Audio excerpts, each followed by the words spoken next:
ہارون رشید کا واقعہ آپ نے سنا ہوگا، بغداد کے اندر اس نے مسجد تعمیر کروائی، اتنی بڑی مسجد بنوائی، اس نے اعلان کر دیا کہ جناب نہ سرکاری پیسہ اس پہ لگے گا، نہ کسی سے کوئی پیسہ لیا جائے گا، یہ صرف میں اکیلا مسجد بناؤں گا۔ اب جناب بغداد کے اندر مسجد کی تعمیر کام شروع ہو گیا۔ ایک مزدور تھا علاقے میں، وہ رونے لگ گیا، رات کو اللہ کے سامنے جھک گیا، اللہ غریب ہوں مانتا ہوں، اس کو تو نے پیسے دیے ہیں، کیا اب غریبوں کو تو مسجد میں پیسے لگانے کی توفیق بھی نہیں دے گا؟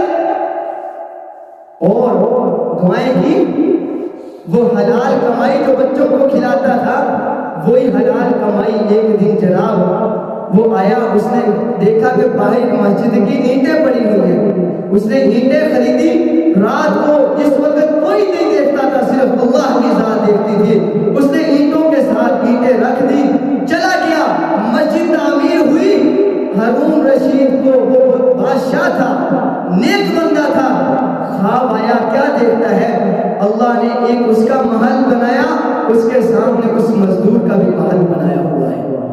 اس نے کہا، جب وہ اپنے محل میں گیا، پھر باہر نکلا تو دوسرے محل میں جانے لگا، وہاں دروازے پہ چوکی دار کھڑا تھا، اس نے کہا تو اس محل میں نہیں جا سکتا، اس نے کہا کیوں؟ کہنے لگا یہ تیرا نہیں، یہ تو فلاں مزدور کا ہے۔ اس نے کہا میں وقت کا بادشاہ ہوں، مجھے تو اجازت ہے، میں جس کے مرضی محل میں چلے جاؤں۔ آگے چوکی دار نے کہا تو دنیا میں بادشاہ ہے، آخرت میں بادشاہ اللہ کی ذات ہے۔ تو عزیز دوستو، وہ آیا، جب اس کی آنکھ کھلی صبح کو، اس نے کہا اس مزدور کو میرے پاس لے کے آؤ۔ مزدور کو لے کے آئے، اس نے کہا کہ تو نے کون سی نیکی کی ہے؟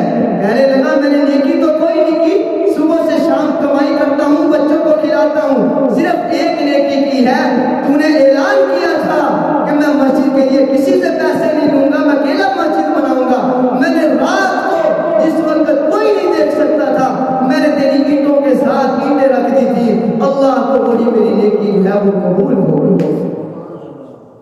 آج لوگ 40 لاکھ روپے، 40 ہزار جو ہیں ایک ڈھول والوں کو، لائٹوں والوں کو دے سکتے ہیں شادیوں پہ، اگر مسجد کی باری آئے تو مسجد میں 500 دے کر پتہ نہیں کتنا احسان جتاتے ہیں۔ اور بھائیوں، یہ جو دولت ہے جو مسجد کو دو گے، یہ کبھی ختم ہونے والی نہیں ہے۔ وہ دولت جو آپ اپنے گھروں میں خرچ کرتے ہو، وہ دولت جو شادیوں میں خرچ کرتے ہو، وہ خدا کی قسم دنیا میں ہی رہ جانے والی ہے۔ مسجدوں میں لگ جانے والی دولت دنیا میں بھی کام آئے گی، آخرت میں بھی